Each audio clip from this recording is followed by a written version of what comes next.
And welcome everybody to another edition of the Chokeslam Wrestling Debate. I am JTH, the only thing uglier than Jeff Hardy's arrest record. And my God, is it bad. And everybody goes, oh, that was bad.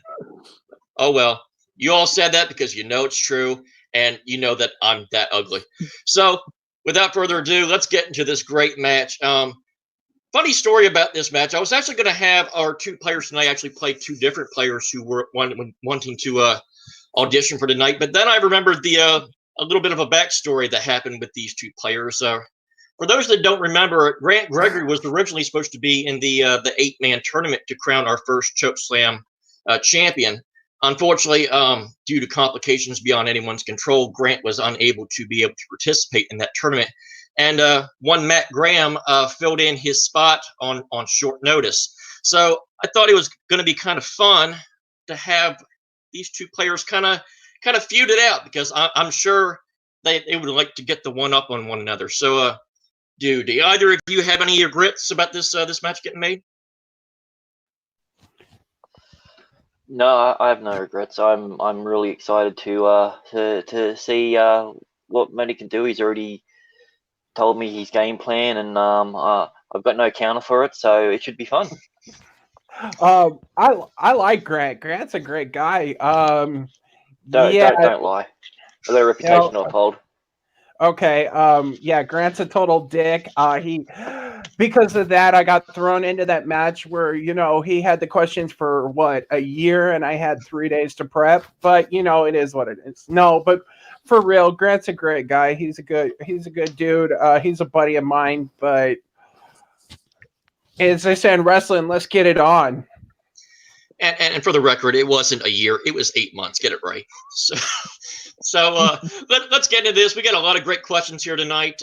Some of the main questions: what was the best Undertaker feud? We're also going to talk about who the man should have been that should have ended Goldberg's streak in WCW. I'm sure there was a lot of I'm expecting a lot of good debates for that one. But basically, for those of you that are new here, this is basically how it's going to work.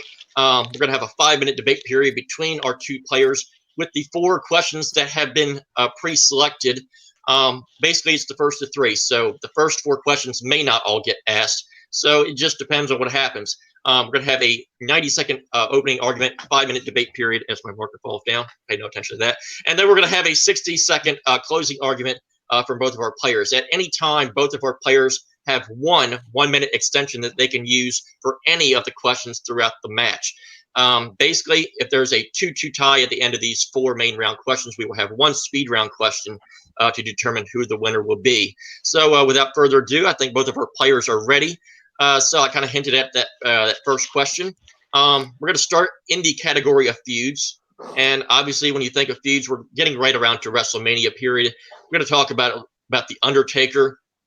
And my God, he's had some great feuds. He's had a lot of great underrated feuds as well. But we wanted to stick to the cream of the crop, and we wanted to ask both of our players, what is the best Undertaker feud ever?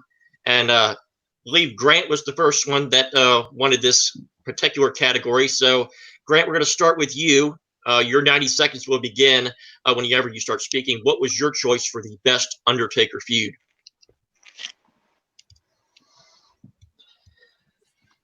Well, as you were saying, Undertaker's had many feuds. He's had some good ones. He's had some bad ones. He's had, in my opinion, one phenomenal one. Because when it comes to feuding, no one feuds better than your brother. And I picked Kane. I think with their just sheer monstrosity of height and everything, and their backstory, it worked perfect. They were a great tag team, and then they were feuding, and then they were a tag team, and they were feuding.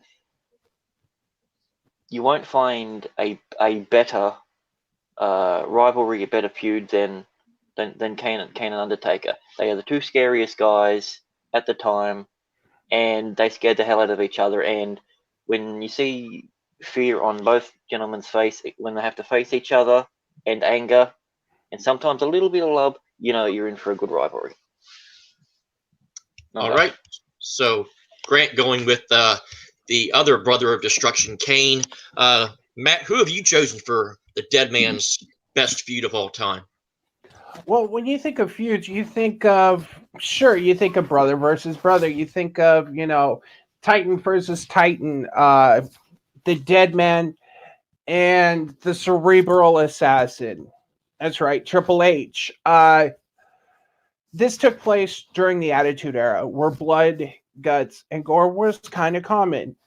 And Undertaker and Triple H not only had some of the brutalest matches, one of them actually had the Undertaker removed from the building on a stretcher. I repeat, the only person to have had Triple H taken, or I'm sorry, the Undertaker taken from the arena on a stretcher, and that was Triple H. So, sure, you've got brother versus brother, but you've got icon versus icon, and the two I chosen, and we're going to debate. All right, so we've got Kane versus Triple H. That made a pretty bad feud in 2002. Katie Vick, need I say more? But thankfully, we're involving the Undertaker with these two individuals. So, Grant, Matt, your 5-minute debate period will begin when the first person begins speaking. Well, you mentioned about how he was taken out of stretchers. Sometimes a match is really intense. Probably one of the better matches, but that one match does not make a good feud. We're talking about something that spanned from the 90s up until 2010. So Kane knows this guy. He knows where he's weak. He knows where he's strong. He was able to get into his head like no one else could. That's the kind of rivalry that works. I mean, we're talking about different sort of matches with the Hell in the Cell and the Buried Alive. Like, there was so much more diversity in their matches. And when they both got into Royal Rumbles together, they targeted each other, whether they were tag teams or not. They couldn't switch it off. Triple H, on the other hand, with him, had a few good matches, but overall, Triple H was too busy trying to rival with everyone else. There was no real sole focus just on that, because all he cared about was getting the gold. Kane would give it all up just to get to Taker. Yeah, but you say that though. But just like you said in your opening, though, they would go back and start tagging again. We're talking about them tagging and so forth. What happened at Crown Jewel a few years ago? Kane and the Undertaker lost to Shawn Michaels and Triple H, so that continues that feud. But your two actually, they would go, okay, that's enough. Let's put you two back together, or let's put him with the Undertaker and Kane back together so we could get him away from the American Badass routine. You talk about, their special matches. At WrestleMania 27, they had a no holds barred match, which, yes, the Undertaker won by submission. He actually took one of Triple H's signatures, which is a submission, and actually had him tap. And then exactly 1 year later, at WrestleMania 28, they had a Hell in a Cell match, and that no holds barred match was the only time that Undertaker got hurt during a match by somebody to be moved. So you talk about, brother versus brother. I could think of at least one brother versus brother feud that was better, and that was Bret Hart and his brother. So you talk about, the brother versus brother rivalry. There's better brother versus brother rivalries. Hell, you want to move to AEW? Yeah, but that's not the question. You're going. You've heard this saying: keep your friends close and your enemies closer. That's the reason why they were always dubious as a tag team. You learn from being with someone. He knew everything about him. That was the point. They weren't switching off their rivalry. They were still rivals. They would just happen to be on the same line. That's all it was. They were on the same side. They were always bickering and always arguing with each other. That's a rivalry. It's a rivalry that involves, as I said, hate, but also love. You can't turn it off. The person that you like the most and hate the most is generally ends up being the same person. That's the relationship between these two. That's why their matches were so good, because they were towering juggernauts versing each other. As I was saying, like in the WrestleMania, in the Royal Rumble, they're always going for each other. If they teamed up for a little bit, one of them stabbed the next person in the back almost straight away. They couldn't fully turn it off. That's the reason why it's the best rivalry, because they had to play the long game. They couldn't just go full on at each other all the time like Triple H and that, because it's exhausting. And the feud goes away. This is one that has lasted from the 90s to the last Buried Alive match in 2010. That's the reason why it's a better rivalry. Yeah, but like you said, though, they can't turn it off. Actually, they can. They actually came together to defend the Undertaker's wife. Not only while he was the American Badass, Kane came back to the WWE to help him defend his wife. So No, to defend her. It was about her. Her relationship with him is completely different to their one. But So then they won the tag titles that night, did they or did they not? And they actually went on a several 100-day run as tag. If you're feuding that bad, it's gonna blow up sooner than it does. We've seen that over and over again. As I said, they play the long game. They learn as much as they can to strike when the time's right. If we're talking about Edge or someone in there, the first moment that they could turn, they will. That was his thing. Undertaker and Kane were a lot more cerebral with it. You used the exact word, cerebral. That's what happened with him and Triple H. It just continued. All right. That was a good argument by both of our players. Pretty even so far, in my opinion. I don't know what my fellow judges think, but we're going to go into the 60-second closing arguments. We started with Grant, so we're going to start with Grant with the closing argument as well. Grant, your 60-second closing will begin whenever you're ready. There's no rivalry like sibling rivalry. As I stated, the biggest point that they had with it, Kane came in as underneath the Undertaker. He had to see this person who he admired be raised above him. He was in his shadows. And every match that they had, I think it was 6 matches in before Kane could actually even beat him once. And it was the same towards the end of the career. Kane became better. And every time they did that, they would turn on each other as soon as the dynamic changed. Because what happens like that, you don't want to see your brother succeed or be better than you, because it puts you down. That's why the rivalry goes so deep. Because it's not based on hatred. Or I want this. It's based on love. It's based on jealousy, and no one rivals like siblings. Time. All right, Matt. Whenever you're ready. He says there's no rivalry like siblings. Well, there's been better sibling rivalry. I mean, one of them headlined WrestleMania, but mine, you have the cerebral assassin and the dead man. You have somebody who actually hurt you. It went down in history as hurting someone. Then he was gone because of that injury for almost 12 months. And when he came back the next year to challenge Triple H again, Triple H didn't want to until Shawn Michaels pressured him, because he didn't want that to go down as Triple H being the one to make the Undertaker look bad. So they fought again at Hell in a Cell, which got even worse. And then he says no rivalry is like brother. Well, guess what? They actually lost to Shawn Michaels and Triple H the last time they tagged together. So the rivalry can't be that heated, because they are still champions and tag team champions. All right. Good back and forth by both of our players, but it's now time to see what our judges think about this. We're going to start with Hunter. Hunter, where do you stand on this one? All right. First off, great arguments on both sides.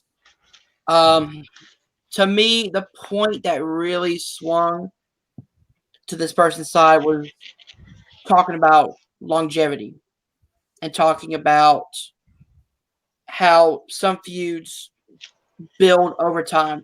So because he brought up that point, I have to go with Grant, because he did bring up the fact that it's a long haul feud that's been going through ups and through valleys, up and down, things like that. So because of that argument, I have to give it to Grant. All right, so Hunter gives his side to Grant. Let's now go to our second guest judge, Jonathan Peck. Jonathan, where do you stand on this? Two very good, compelling arguments right here, both by Matt and Grant. The one that really swayed me on this, I'm having to give my point to Grant, because that he put up a very good the brother factor into it right here, and the reason of his argument why he is because it brings a more little complexity by the rivalry right here though, and he gave me a sort of a reason why we're there. So I had to give my point to Grant. All right, so Grant takes the first point. We're just slightly going with Grant as well, just simply because like the fact that Grant did bring up the fact that the sibling. I mean, Matt did try to bring up the fact that it wasn't the best brother sibling rivalry, but you know, Grant did bring up the fact that it wasn't really relevant to the question, which I agree. Almost just as much about Shawn Michaels as it was about Triple H, and I think Shawn's Undertaker was a little bit of a bigger feud because no matter when they kept doing the Undertaker Triple H stuff, back and Shawn. My pick fellow judges went with Grant on that one. So okay, yeah, so Grant gets the first. So Grant gets the first point. We're gonna number 2. At WrestleMania a couple times in that first question. So we're going to go to WrestleMania itself. We're going to go back into the last decade. Obviously, it's now 2020. The 2010s had some good WrestleManias. A lot of them, I think we could all agree, kind of underwhelmed a lot of us. But there were some good WrestleManias during the last decade. So we wanted to ask both of our players, what was the best WrestleMania of the 2010s decade? We started with Grant with question number 1, so we're going to go to Matt with question number 2. Matt, what WrestleMania did you choose for the best WrestleMania of the 2010s? Well, when you think of best WrestleMania, you got to think of it like this. It is the Super Bowl. It is the Daytona 500. It's the Indy 500 of the wrestling world. It is the biggest of the biggest. And when you think of it, most of the times it's got history behind it. These matches will lead to history. Mine, had a championship in the main event that hadn't happened yet. A champion of a certain race became the champion. We had a retirement match. We saw the Beast Slayer finally emerge. And of course, that was WrestleMania 35. That is the best. Yes, it may have been the last year's, but it's still the best. And I'm going to concede the rest. Okay, so Matt goes with last year's WrestleMania as the best of the WrestleManias of last decade. Let's go to Grant now. Grant, what have you chosen for last decade's best WrestleMania? The WrestleMania that I've chose is WrestleMania 30. I feel like it was probably the more iconic, and unlike what my ex-wife used to say, length matters. So this was one of the shorter ones, but it was condensed into quality. So there was so many matches. You want to talk about history? Well, when we get into it, there was plenty of history and things happening with this one. Sure, it didn't have. Well, actually, I'll let you argue that, and then I'll counter it. Yeah, I'll concede. That'd be fine. Let's just get into it. All right. So Grant tried to get a length matters joke. I wonder what he's referencing there. I'll let the viewer decide that. But without further ado, let's get into the debate itself. The 5 minutes will begin when the first person begins speaking. Good luck to you both. So you said length matters. Did you know that the first exact 30 minutes of your WrestleMania is actually just 3 people standing around talking? Did you realize that it's literally the first 30 minutes is people talking? They're actually saying the same thing over and over again.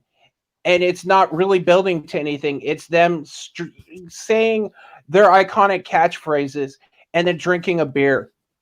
Mine, actually, yes, we had the national anthem, we had a flyover, and then we got straight into the first match. Yours, yeah, but the three you're talking about. We're talking about Hogan. We're talking about buddy Rock. You know, they're around there. They get the crowd pumped. That's their job. You might not have found it entertaining, but I certainly did. They all found it entertaining. So I don't see how you can say it was just talking. Halfway through it, the crowd started sitting down. You can almost see that they got bored. Now let's talk about mine a little bit.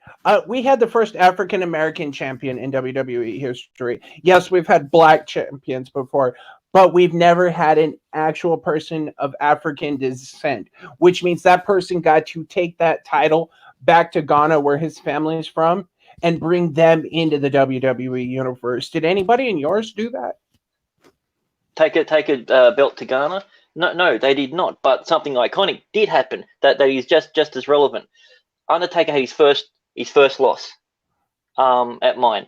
That had never happened. He was Mr. WrestleMania. No one expected it, and when it happened, it sent shockwaves. You're going based off race and everything. I'm dividing what happened to the matches themselves and the spectacle overall. Sure, it was important for it, but just because something like that important doesn't make it great for it.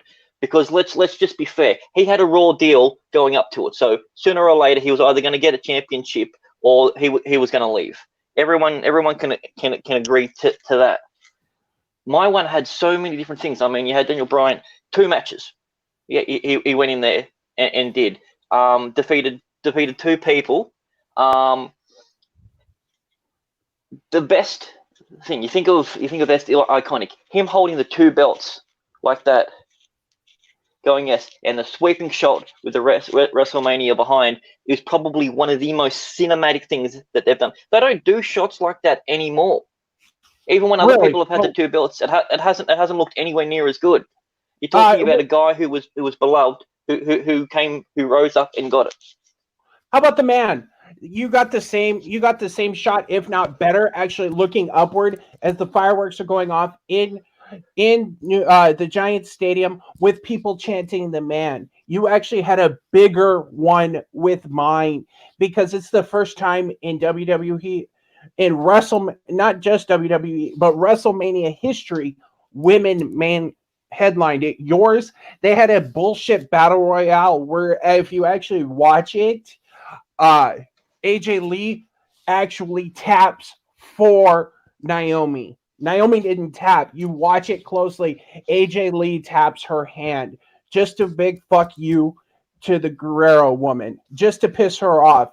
Mine was Becky standing up. So there you go.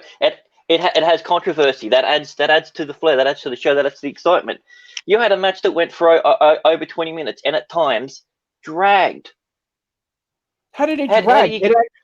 It actually. How do you get 3 athletic, beautiful women in there and it not be exciting all the way through? It was because they actually put what people wanted to see was Becky versus Ronda. So to stop that, what did they do? They put Charlotte through a table. So you saw Becky versus Ronda, and you're talking about spectacles. We had Kurt Angle's retirement match in there, and in wrestling overall, screw job match. Actually, in wrestling overall, when you retire, the best way they do is you go out on your back to put over the next person. And that's exactly what he did. He went out on his back to make the heel, Baron Corbin, even more heel. He uses it now, and we're coming up on a year later. It is during his opening, they refer to him as the man who retired Kurt Angle. And then we had Seth over Brock. We go back to your match where they actually, Stephanie and Triple H have come out and said that they shouldn't have stopped the streak. But what it did is it allowed Seth to slay the beast, the one that slayed The Undertaker. All right. It was a good 5-minute debate. Woo! I like this question. Wow. I did too. All right, so let's go to the closing arguments. We started with Matt. We're going to go to Matt with the closing. Matt, your 60 seconds will begin whenever you're ready. He talks about WrestleMania needing to be a spectacle. Well, guess what? When Triple H lost to Daniel Bryan, you knew he was going to win the championship. You knew it. Yes, he may have slammed his arm with the chair, but you knew he was going to win. And the heat that Brock got for destroying The Undertaker was brought over and was slayed by Seth Rollins. You had the women standing. You had Becky Lynch standing doing that cinematic sweeping shot of WrestleMania, just like he talked about happened with Daniel Bryan. You had Kofi beat Daniel Bryan. So We had the Kurt Angle retirement match, which he went out on his back to celebrate him being moving on, passing the torch, you could say. His had 30 minutes of talking. Yes, they may have been the best of the best of the best, but it's still 30 minutes of talking, saying the same thing. And I'm going to end it. All right. Grant, whenever you're ready, you can take it away. Okay, so we had battle royales. We had the Divas championship going on as well. We had Undertaker losing for the first time. That's iconic. That within itself was huge because no one ever thought it was going to happen. Your one had some good matches, and you say he's supposed to go out. On his back. It was a bad match, plain and simple. If that was how he had to retire, there must have been something wrong with him because it wasn't a great match. It was sloppy. You're talking about Daniel Bryan, the guy that everyone loved, getting the championships. That's what the whole thing. That was the whole arc, the whole story of everything since he wasn't there. It was building up to it. And you want to say whether WrestleMania 30 is the best? I'm going to take words from Daniel Bryan. Yes, yes, yes, it is. Done. All right. Know your role and shut your mouth. Hey, I'm the judge here. Know your role and shut your mouth. All right. So, oh, great. Now I want a bread roll. You made me hungry. rolls are pretty good. So, so let's go to the judges while we're all going to get dinner after this question, I guess. So, Jonathan, we're going to go to you. Where do you stand on this question? All right. First off, before I make my thoughts, I just want to say you're making me hungry now. If it was me, I just after I would get my dinner. So that's that. And two,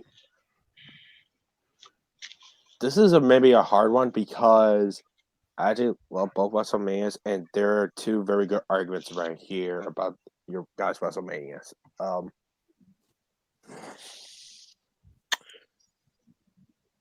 My thing about it is,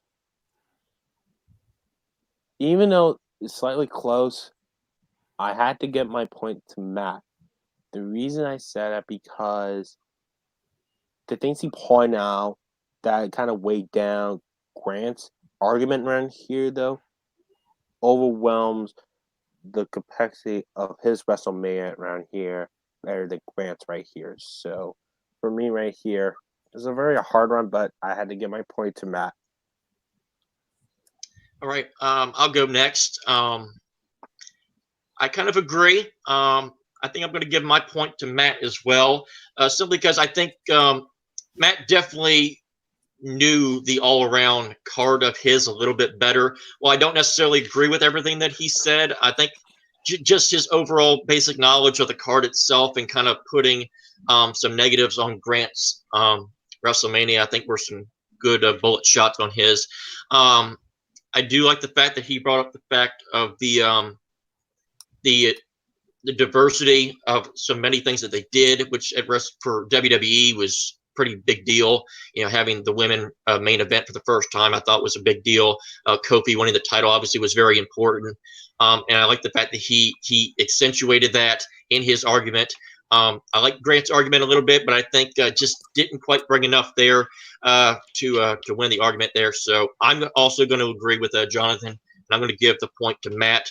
And with that, we're now going to feast. No rules, but I got some popcorn. So I'm basically Kofi. Anybody want some popcorn? I just realized how I could have won the argument. I should have said yeah, but yours was held in New Jersey. Ugh. To be honest, there was a lot of missed opportunities here when it comes to like pinging people, because like Grant could have brought up the fact about the ending botch to the Ronda match, the main event, how that ended and how they kind of brought attention to it on commentary. And of course, Matt could have brought up the fact that they pretty much did the exact same thing at WrestleMania 30 that they did at WrestleMania 20 because they didn't want to bring up you know who. Yep. I kind of agree. And I guess we'll take this opportunity to remind everybody that this week's Chokeslam Ocean Bay is brought to you by Fisher's Popcorn, Ocean City, Maryland. Get it? It's great. So without further ado, let's get into question number 3. I want to say this one last thing. It's just a quick little thing right here before we move on to the next round. Matt could have got very earlier. It said Hogan said about the Superdome. She said the Silverdome. It's that though. It's a little classic fluff on that part though. Just I almost did. I had it written down and looked past it real quick. Oh, now I know how Bret Hart feels. It's my own screw job. God. Sorry about that. I just want to put that out there. All right. Round. But if I was a judge, I was giving it to Matt myself. So, yeah, don't worry. That's okay. Last one, I was going to give last round to you, too. So we're all good. Everyone's being so nice. Stop it. It's like I don't know what the deal is here. So maybe everybody will be in a more of a Scrooge and Grinch mood as we get to question number 3, as we get into the category of WCW, and he kind of hinted at him a little bit earlier, the man himself, but we were talking about Becky, and now we're talking about the other man, Goldberg. We wanted to ask this question: who should have been the man to end Goldberg's undefeated streak in WCW? At first, I was going to give both of our players the option to say no one, but since someone actually did, I felt it should be fair to just say that it was going to happen. We have to make both of our players pick someone, so that's what we decided to go with. So, also want to remind both of our players that you both still have a 60-second extension for either your opening or your closing. Obviously, it's tied at 1 apiece, so it could be very important to use it for any particular question. So just a reminder. We're going to go back to Grant because he started question number 1. Grant, who have you chosen as the man that should have ended Goldberg's undefeated streak in WCW? Well, when you think of WCW, there are 2 names that come to mind. Goldberg, obviously, for the ridiculous run that he had as undefeated, and the person that every single person there wanted to see, and that's Sting. We're talking about the icon. This is the greatest WCW wrestler that's ever existed. And I get Hogan and everyone else is in there. This is the guy that reinvented himself in the best possible way. You have a huge amount of fans, and I can tell you one thing: he wouldn't have needed freaking Scott Hall to fucking tase him in the back or hit him in the back or anything like that to defeat him, because he's done it. But he should have been the first. It should have been his victory. It was stolen from him by Nash. Yep. All right, but we all know why Nash ended up winning, because size matters, isn't that right, everybody? So according to my ex-wife. I'll show you size matters. All right, so Grant goes with Sting. Me standing up. Grant goes with Sting. Matt, who have you chosen as the person that should have ended Goldberg's undefeated streak? Well, you look at Goldberg. He went on a fantastic run. He went nonstop. If you were set against Goldberg, you pretty much could guarantee you're going to lose. And in the last quarter of his run, he fought basically one person. This feud went on for a while, and that's Lex Luger. I think Luger should have been somehow, some little DQ, whatever.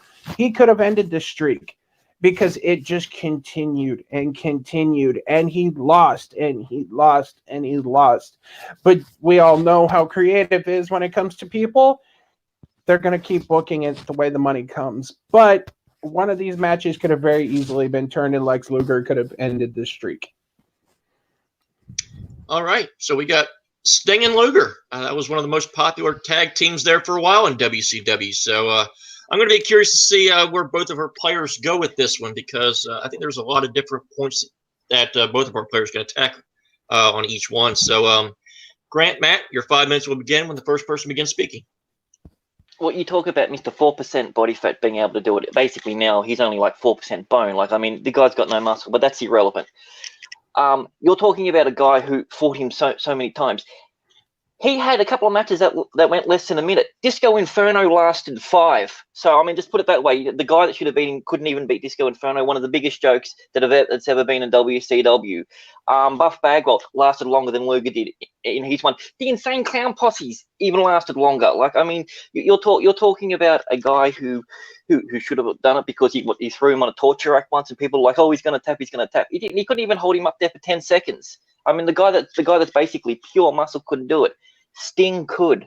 Sting had way more of a. Sting was more agile, and he was a crowd favorite. People came to see Goldberg beat up on someone, but they stayed for Sting. When Sting was on there, you got the biggest reaction. Story wise, it should have been Sting that did it. What happened was how they did it at Starrcade. They ruined it. Absolutely ruined it. Sting should have been the one to do it. Even if they go in there as friends because they were sort of allies at the time, and then betrayed him or something like that. They could have done so many good things with this. Sting needed to be the one to do it. Lex Luger was fine, but he wasn't iconic. He wasn't the icon. He couldn't pull that off. He fought him so many times to the same result, a loss. Yeah, but what you basically just explained to me the plot of Ready to Rumble. Oh, he was on the back burner so many times. He was just as iconic as he was. He was this, he was that, but he just couldn't pull it off. Well, guess what? That's basically the same story, and then getting in creative's ear to have them change it. That's basically the same story as Ready to Rumble. And guess what? It also takes place during WCW. Lex Luger had 4% body fat. Yes, he couldn't keep him up on the stretcher the rack for so long. Sorry. So he put him he couldn't hold him up there. Well, guess what? It doesn't matter that matches lasted longer than 1 minute. When Brock Lesnar beat Kofi Kingston for the title, it was in 8 seconds. So you're telling me that just because he ran in, jackhammered him once or twice, and that was it, that just puts more pressure on his shoulder to come back and do better. So, which he didn't. That's the point, because he kept running. He wasn't good. People love Sting. Sting sold. Sting, you look around the crowd, you didn't see anyone looking like Lex Luger. There was nothing. Sting had something marketable. Sting had he had the face paint, he had the hair, he had the baseball bat, which he could have easily used. I mean, if they allow fucking one in Starrcade, he's already got a weapon ready to go. So I mean, he's already got the thing built in, though he doesn't need it because that's how good he is. I don't even think Luger could beat Goldberg with a baseball bat. But he'd tough himself out too much. If he's so marketable, where did he go after WCW closed its doors? Do you remember? He became a priest. Actually, he went to TNA first.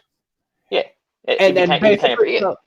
They offered him. Jeff Jarrett offered him a huge amount of money, which proves my point. They should have done that, because if they did that, he automatically goes straight across. Where did Luger go? Where did Luger go? To the winner of the Monday Night Wars. He just shrunk. He went to the winner of the Monday Night Wars, and they continued the same thing that they did with WCW in WWF at the time. So Sting, and guess what? They just didn't offer Sting enough money, which makes him just a sellout. Because no, he knows his own worth. That's the difference, because that's how big of a star he was. He was the reason that WCW was as successful as it was. It wasn't because they had Goldberg, the paper champion, up there. You have the real star defeating the fake star, the paper champion, the guy who realistically couldn't wrestle, versus a guy who's very technical, a guy that everyone loves. The moment that he drops down, people go apeshit. When Lex Luger comes in, he gets cheers, but he doesn't get anything near enough. So he wasn't marketable enough to beat him. Sting is. Sting was the best then and now forever. You can say as much as you want about Luger, but he's gone the wayside of people not even remembering. If anyone saw what Sting looks like now, they know it's Sting. They see Lex Luger, they've gone, what happened to the Garden Gnome?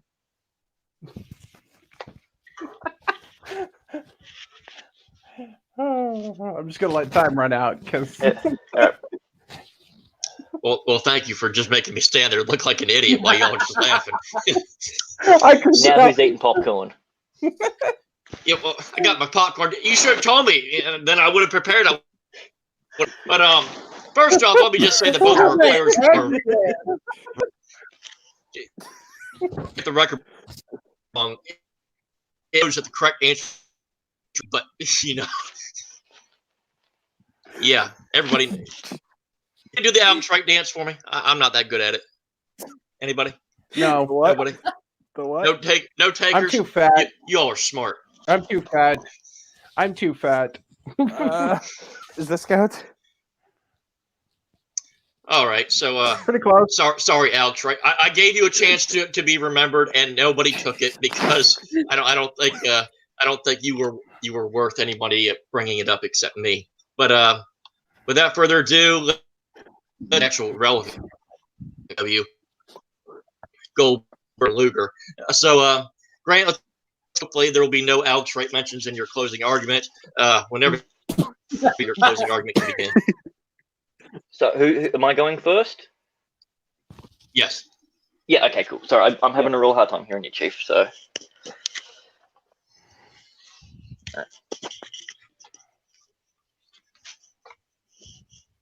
the person who should have beaten Goldberg was the person who was the most marketable, the person who everyone loved, the person that people went there to see, the champion, the people's champion. When he lose, people cried, children cried. Hell, I might have even shed a tear or 17 when it happened. Everyone loved him. And sure, you had a bit of a heel in Nash, and that was all right. But getting Sting in there to be the one that did it, he was the true face. Even a painted face, he was the face of WCW. He should have beaten the paper champ in Goldberg. Your guy was a guy that was just muscly, short. It wasn't all that technical. I mean, Sting fell from a roof. He was entertaining. He had everything that should have worked for the win. As I said, your guy was basically just a little gnome with muscles that no one remembers to this day because he sounds too similar to Lex Luthor, a much more famous Lex. All right, Matt. Whenever you're ready, take it away. You say Sting was more memorable because of the face paint. Well, there's more people nowadays that are more memorable because of the face paint. You got the Rhodeses, you've got the Ultimate Warrior. So just saying because he had face paint and he fell from the roof. Well, there's been people that have ziplined in various things. That's not the point. You needed somebody big, maybe with 4% body fat to tame the dumbass who would hit his head against the door so he would bleed a little bit before he came out. Lex Luger. Their feud lasted a long time. And yes, they may have had some short matches. We've had matches that last 8 seconds. But he's also gone the distance with him. There's been countless near falls. You say, well, if they would have at Starrcade allowed weapons, he would have already had one. Luger didn't need one. He was big enough to have the weapons. Be this and this. All right, I'm actually impressed. We had more mentions of Ready to Rumble than we had of Hulk Hogan during that entire debate. So I know, right? Yeah. I did not think that was even possible for a question like that. I literally wrote in the chat, did this dude just bring up Ready to Rumble? That's what caught me off guard during my. Oh shit! You did bring that up. I just noticed that. How do you see the chat? Oh, in the bottom. Wait a sec. We were going, and you that's pretty brought funny. it up, and that's why I started laughing. Okay, I was wondering what that was all about. We literally got less mentions of Hulk Hogan during that entire period than Ready to Rumble. That's extraordinary. So now it's time to find out. They all take place during WCW. So, bang! That might have been the actual correct answer to this question. I actually would have liked DDP to actually end the streak, but that's just me. But let's go to our judges first. Let's go back to Hunter. Hunter, where do you stand on this one? Okay, this one was really tough. But I'm going to have to give my vote to Grant because he brought up more points about why Sting would be the one storyline-wise, marketability-wise, and the crowd reaction-wise. I heard a lot more about why Sting should be the one to beat Goldberg more than I did over with Matt with Lex Luger. So I got to give my point to Grant. All right, let's go to Jonathan next. Jonathan, do you agree with Hunter's assessment? Sorry, I just had my thoughts about Randy Rumble, all that stuff. I'm sorry. All right, be serious for a moment. I'm actually gonna defer to Hunt. I was gonna defer at this point. I'm actually giving my point to Matt because that. The reason I picked that because he put some very good, not only counters to Grant's argument, but he put some really. That's a shot. Sorry, folks. Sorry, I just messed with me by saying that. All right. Be serious for a moment. Yeah, my point was get to Matt at this one. He put off his very compelling counterpoints against Grant right here. Where Grant came a little bit close around here. You almost put Matt out right here, but he didn't do it in time right here. So I had to give my point to Matt. All right, so it comes down to me. I was kind of torn on this one. Both of them kind of brought up some good points. Ultimately, I think Grant kind of won me over with the fact that Sting was obviously more over. I think when it comes to someone like Goldberg, I think you needed a really over a commodity to kind of end that because it would have really gave the big pop, the kind of the pop that it deserved. When it came to Luger, Grant did kind of bring up the fact that Luger never really got as over as I think many people would have thought, and I think if Matt had used that to his advantage as to saying, well, maybe that's the reason why you do have Luger do it, because then it would have made him a star and would have made him more over than he was. I think that might have won it over. I think Matt missed an opportunity to do that, and I think just the fact Grant sold me on Sting's marketability was just the overall main reason why you could have done that. So I really liked both choices. I think both of them kind of brought different arguments to the point, and I really liked where both of them were going. But ultimately, I think I just liked Grant's a little bit more. So Grant will get the second point, and if Grant gets the point in this final question, he will win the match. So we're going to go to question number 4. And this is a very interesting one because this is a question that we can explore all facets, all promotions, and by the looks of things, both of our players are really looking forward to this one. So really leaving suspense to all the people watching what this question is going to be. So are you ready? You ready, everybody? Let's go.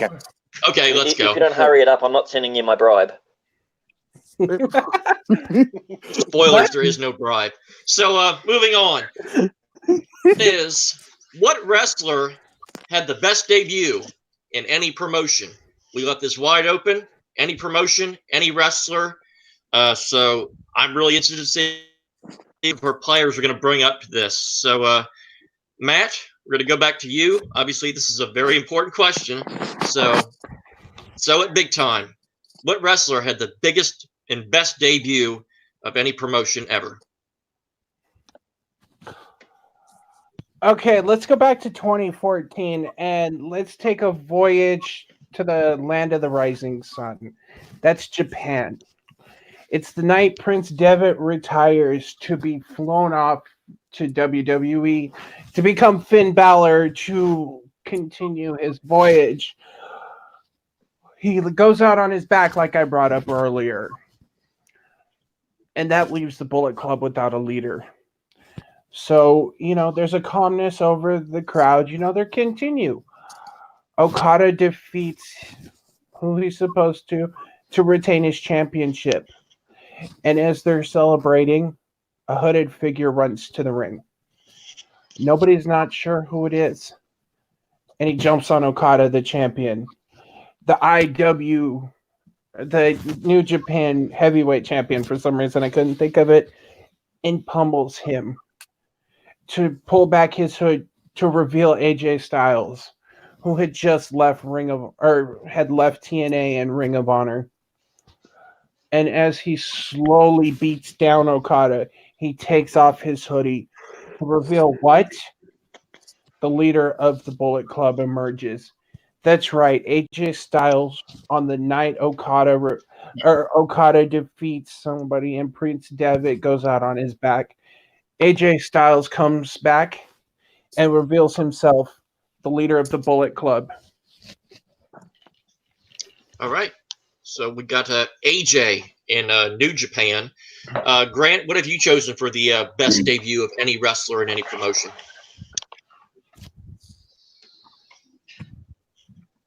You think of wrestlers' debut, you think it's going to be a big match. You already know who's coming in. But just like my opponent down there, he talked about there was a bit of suspense. That suspense lasted from the time that he walked to the ring. We're talking months where the thing would go black and the countdown would come up. And it kept going on and on and on until it finally hit zero, and out come Y2J, Chris Jericho. Someone who, up until then, was practically considered a joke in WCW and other organizations. He was an underachiever. He was not really well liked, even when he was trying to be a face. Instantly, because of his pre-marketing and everything like that, people loved him. He came out and he said the iconic lines that Raw is Jericho. He stunned everyone. 4 months. People were speculating. People were talking about who was coming out of retirement. Who's this one? There wasn't a conversation that didn't involve just everyone going down and Y2J coming out. And then when he got to actually fight, my God, it was. I've watched this match that many times. It's phenomenal. You had a guy that come out in a hood, a little bit mysterious. I had a guy that built the suspense for months. The best part about everything is anticipation. All right. So we got Y2J versus AJ Styles, kind of the cream of the crop. They arguably two of the best wrestlers alive, and they obviously knew how to make their debuts memorable as well. So really looking forward to this debate. So the 5 minutes will begin when the first person begins speaking. Wait a minute. You're talking about the question is debut, not leading up to it. So the countdown doesn't count. And you made my point for me. In WCW, he was a joke.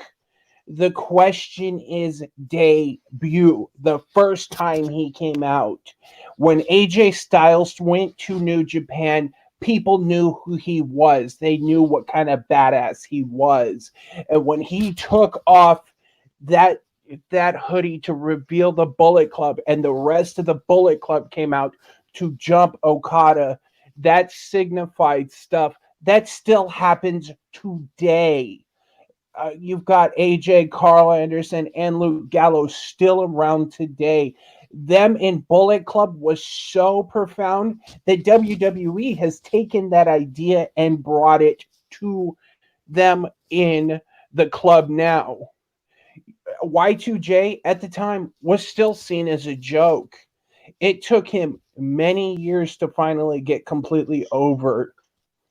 Absolutely wrong. Absolutely wrong. He came out to the biggest Raw. It is still on WWE. It's still one of the highest viewed Raw episodes.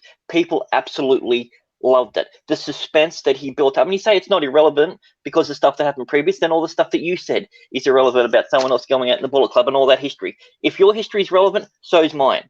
Or they're both irrelevant. Because actually, you can't pick and choose stuff that happened before. Because that is a part of his debut. That's him marketing himself to get in there. That's the debut. It's a package. He's a package. He's the package. And if you keep it up, you're going to make the list. So I don't want to do that. When he came out to cheers. As you said, a guy who was a joke. He came out to roars. He hadn't done anything there yet. But the moment that he get out there, everyone freaking loved him. He had the charisma that he didn't have before. He honed his stuff and he knew exactly what it needed to do. That's why it's the greatest, because he didn't take him years to try and build up a name or anything. He made it that night. Greatness comes when moments that you take it, and he took that moment there and then, and he went with it, and he owned it. And then he's one of the most iconic people. He's one of the most mimicked when it comes to catchphrases and everything, especially at that time.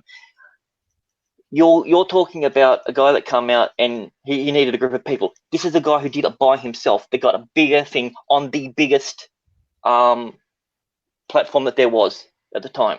There wasn't anything bigger, and he did it by himself. Yeah, but see, you said that. Yeah, okay, so let's go with what you said, that if we have the build-up that counts, you have to remember Prince Devitt started Bullet Club. He was the founder, and he just went out on his back. And people during that show, I'm talking just the show itself, from when Devitt retired to when AJ attacked Okada, was all one part. They actually, if you listen to the commentary, whether it's in Japanese with English subtitles or the English version of it, they question what's to happen with Bullet Club. Is Bullet Club done? You know, they just came out and said goodbye to their leader, and then all of a sudden, this phenom, the phenomenal AJ Styles, enters and takes over. How long did it take Jericho to get over with the crowd? He may have gotten a pop, but AJ Styles went out and put his name on the books. He went out and said, I'm going to give the finger to the champion and tell him I want that title. And that's exactly what Jericho did. He literally came out and in the middle of the rocks gave him the finger. You literally just said what Jericho did. So you're saying that he didn't do it while describing exactly what Jericho did. So I mean, actually physically put his name on it. He didn't come out and talk shit. He didn't have to, because he went out there and started the war. He didn't have to. He went straight to the top. He didn't come out and go, well, you know, I'm the best. I'm going to run off the fact that the world is ending. No, he was the phenomenal one, and people knew him. He didn't have to build up with this, with the countdown crap. He already had a name because of who he was. Chris Jericho was a joke. Like yes, and that's why it's better. You're talking about someone who's built a career up over there and moved to a different organization with a following. He didn't have one. He built it. That's why the debut is great, because he built his following from day one, and it was huge. All right, that was a really good argument by both sides. I'm actually still kind of torn on this one. So this closing argument is going to be really important. Remember, both of you still have your minute extensions that you can use in this closing argument. I'm assuming that both of you will go ahead and use them. So, Matt, we're going to start with you. I think you said that you were going to. Okay. Yep. Your 2 minutes will begin whenever you're ready. AJ Styles, when he was in various leagues, built his name. Everybody knew who he was. And then all of a sudden, he stopped. He disappeared for a while, and then jumped to 2014 when Prince Devitt, the leader of the Bullet Club, went out on his back, had the whole Bullet Club come out and say goodbye to him because he was leaving the promotion. Then throughout that night, people were going, well, what's next? Who's going to lead the Bullet Club? Well, because, you know, they're not really that. Tonga isn't really the leader. It's not the pit boss. Who could it be? And then Okada comes out and stakes his claim for the gold. He continues to write his name in history. Then all of a sudden, nobody out of nowhere knew what was going on when a hooded figure came charging the ring, pushed Red Shoes out of the way, started beating Okada, put him on the ground, started making him bleed. And all you could hear is, who's this? Who's this figure? Who's this figure? I wonder who this could be. Then the hood comes out. And who is it? It's AJ Styles. And everybody goes nuts because they know exactly what's going on. And then he slowly, just like the phenomenal one he is, unzips his jacket, tightens it real tight, turns around, does the same thing that Jericho did when he came to New Japan, and ripped it off to show the Bullet Club logo. and then looked at Okada and said, "I'm coming for your title," after the rest of the Bullet Club come rushing down to continue the beatdown on him. And not only did he keep his promise, him and what he did in New Japan has been brought with him. Not only are Carl Anderson and Luke Gallows and him a part of the club, it's now become even more popular than it was because of AJ. All right, Grant, I'm assuming you're going to use your 1 minute extension as well, unless you don't Yes, want please, sir. to. Okay. Yeah, I'll use it. Okay, so your 2 minutes will begin whenever you're ready. All right, let's take a trip back in time. The 9th of the 9th, 1999. Y2J's entrance. He comes out to The Rock. The Rock's in the middle of doing his speech. He takes that crowd that's all pro Rock and turns it completely for him. When The Rock tells him to shut up and he says it back to his face, the crowd cheer him, not The Rock. He took all the momentum from someone else and brought it in. You're focusing in your argument so much on the fact of the Bullet Club and what they've done, and he just came in and overtook. He didn't build anything. You want to know why it's great? Because in one night, he built everything up. But it took him the months and months and months of the pre-planning to do that. You're saying that people are like, who is this? Who is this? While he was running to the ring and doing the countdown. That was talk for months and months and months on all the forums. Everyone wanted to know, who's this person coming in? What is this? What's going on? They were so intrigued that no one knew it. Everything that you're talking about that AJ did, Jericho did it better, and he did it before. So AJ's merely just trying to copy essentially what he's doing. He set the blueprint for greatness. He came out, declared that he was the greatest. He was going to do this. He was going to do that. And he said it took him years to do it. 2 weeks later, he won the title, even though it was stripped off him because it wasn't a proper match. 2 weeks later. So two more episodes after that, he won the title. How was that not him taking years to build anything up? Your argument is about one little moment that AJ had with the help of all this other group. Y2J did it by himself because Jericho is raw. Done. You can eat popcorn. All right. Wow. All right. I think I have a decision made, but I'm going to let my fellow judges make their decision first because that's what the lead host can do. So if you want to be a lead host, that's all you have to do because then you'll have all the power. Hunter, where do you stand on this? Yeah, I gotta pull for Grant here. He had so much. He talked so much about how Jericho did this by himself, and Matt did bring up a lot about the Bullet Club as a whole, but Grant with a great comeback saying it took the Bullet Club that was already built as it is, and he came in and took over, while Jericho came in with not a lot of support and in one night turned the crowd for him, pro Jericho, and that's the point that really stuck with me, and that's the point that I'm giving to Grant.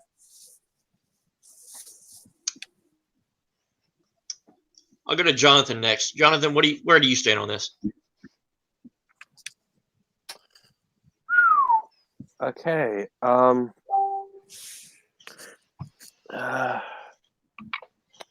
had to give my point to Grant also because that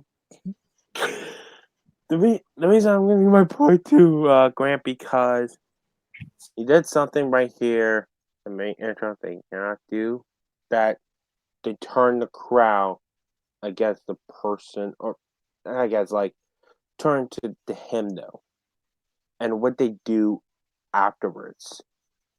What they do afterwards, after Jericho's entrance from here and this here, when they come afterwards, and it's more prevalent around here. So for me, I get my point to Grant. All right. That's interesting because I would have actually leaned a little bit more towards Matt because I think Matt did a little bit more to kind of counter Grant's arguments there. I like the fact that he did bring up a little bit more of a spectrum of the overall debut that AJ had.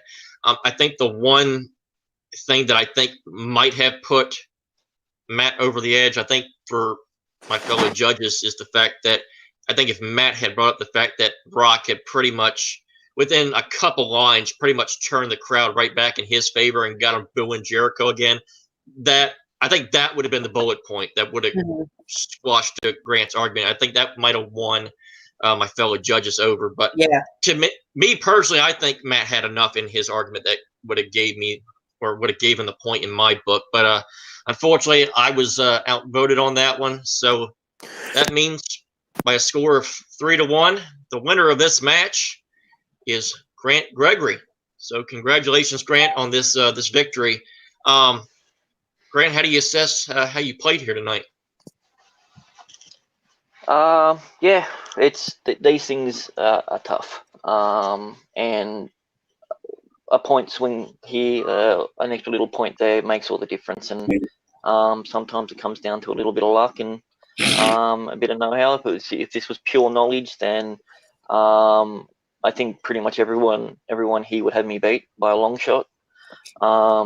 Matt is a phenomenal competitor. There's a lot of passion in his arguments, and I think that's the thing that's needed more so, is like to bring a lot of passion to it. And I've got nothing but respect to him. It could have gone either way. I'm not too sure how he's feeling. He's off camera at the moment, but if I lost, I'd probably be feeling the same way. Well said by our winner here tonight. So fortunately, we now go to Matt, and Matt, I'm feeling real bad for you. You come so damn close so often. You bring great arguments to all these questions, and fortunately, it's just sometimes just one question that just makes all the difference. Personally, had you there, but unfortunately, I was a little bit outweighed there. Was really impressed with how you played here tonight. So unfortunately, you didn't get the job done here tonight. Where do you assess where you go from here? Fuck, I don't know. Honestly, because personally, that I had a couple of these scored a little differently. But it's nothing against Grant. He, like I said before, he's a hell of a competitor. I don't know. Maybe I'll pull a Goldberg and put my head into the door next time before we start the match a little concussed. I knew one of those rounds, I knew he was going to go. He had me when we chose.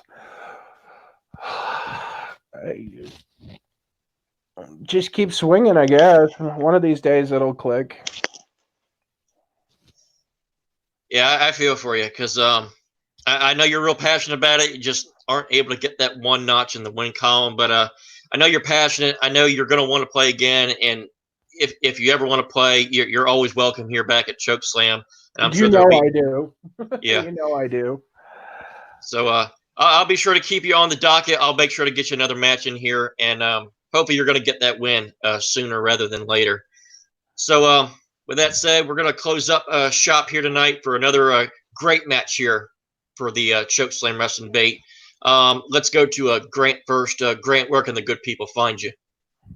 Anywhere there's good debates online. You know, I'm now pretty much a part of all of them in some capacity. So yeah, anywhere where there's good debates and there's, you know, great people, I feel like you'll learn a lot more about people and you get to know a bit better through debates than trivia. And I'm going to be playing, you know, more wrestling trivia, more wrestling debates now. So this a new turn for me. So I'll definitely be requiring some people's help with a bit of knowledge to be able to back up me arguing.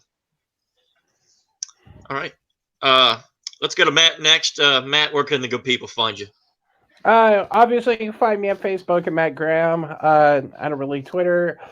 You can find me as the commissioner of the GameZone. we've got a championship match coming up with possibly one person on this call. You know, he may be involved. I wonder who that could be. Yeah, it's that guy up there. You know, JTH is definitely up next. You can find me there. I judge all the time, you know. Yeah, and I'll be back. Maybe one of these days I'll get the win. Folks, don't believe that for a second. He's not talking about me when it comes to a title, because I'm no more closer to getting a title as I am getting questions right in trivia. So No. so it's true. It's true, folks. If you don't believe me, watch my videos. It proves my point. It's damn true. Yeah. Oh, thanks. I guess I should have done that wrestling quote. I guess I should have remembered that. To any of our judges, if any of our judges wish to plug something, they can go ahead and do so. I'll start off real quick. You can find me around socials at JPET1098 around Twitter, Instagram, and look at my Facebook at Jonathan Peck on Facebook. And also today, one quick plug-in right here. By the time I don't know what's going to land on YouTube, but I'm going to be judging the first video of Sports Kingdom. We're going to have the Sports Brawl Championship match between John Massacre versus Jacob West. This is going to be a very, very good match indeed right here. Everything was on YouTube before or after this video drop. Check it out if you can. And that's it. And also, I just want to plug Combat Wrestling Trivia real quick. Our season 2 kicks off in February of this month, later on this month. So hope you guys tune in. We have a whole bunch of great matches coming up for you guys. All right. Well said. Pretty well familiar with pretty much everybody associated with those things, whether it be Nico, Sean, Jacob, and they all have one thing in common. They all whipped my ass in everything that they took part in. So, yeah. So, with that being said, that's going to do it for this edition of the Chokeslam Wrestling Debate. On behalf of everybody here, Jonathan, Grant, Hunter, Matt, and myself, thank you for watching this edition of the Chokeslam Wrestling Debate, and we all bid you adieu.